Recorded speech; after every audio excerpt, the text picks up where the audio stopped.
ikaw, Spike Saragosa E. Vergara, ay napatunayang nagkasala sa hukumang ito sa salang pagpatay kay Agapito Monson E. Trias.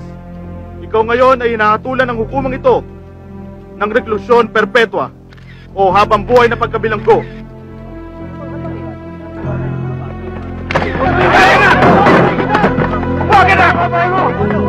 Gusto kong malaman mo kung gaano kasakit ang nararamdaman ng isang magulang, ng isang amang katulad ko, na makita ang kaisa-isang anak na nagdudusa kahit anuman ang sama nito.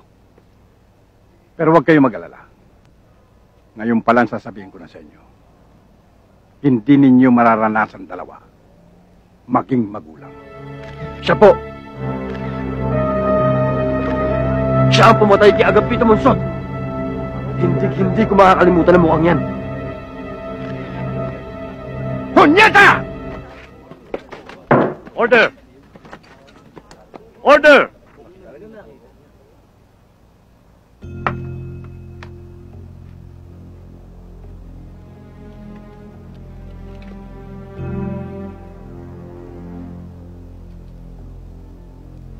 Matapos suriin at masusing paglimi-limiin ang mga katibayan at testigo na inharap sa usapin, ang nasa sakdal, ikaw, Spike Saragosa E. Vergara, ay napatunayang nagkasala sa hukumang ito sa salang pagpatay kay Agapito Monson E. Trias.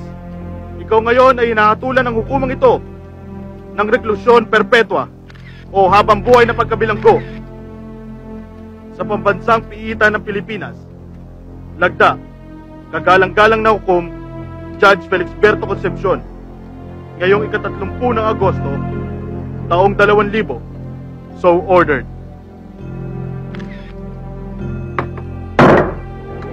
Congratulations, Tony.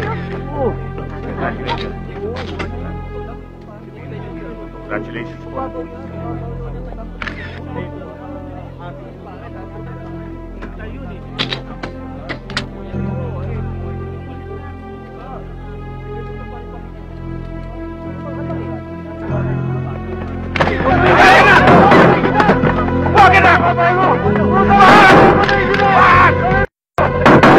Order in the court!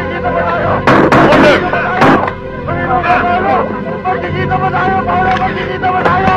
Order in the court! Order!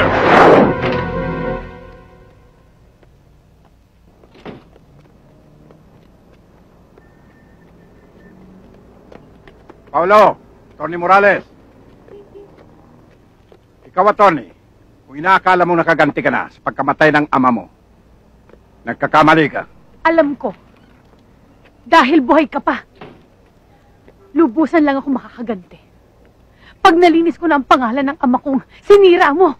Oo. Dahil pareho sila ni Paulo. Matalino at maprinsipyo. At ikaw, Paulo, gusto kong malaman mo kung gaano kasakit ang nararamdaman ng isang magulang, ng isang amang katulad ko, na makita ang kaisa-isang anak na nagdudusa kahit anuman ang sama nito. Pero huwag kayong mag-alala. Ngayon pa lang sasabihin ko na sa inyo, hindi ninyo mararanasan dalawa maging magulang.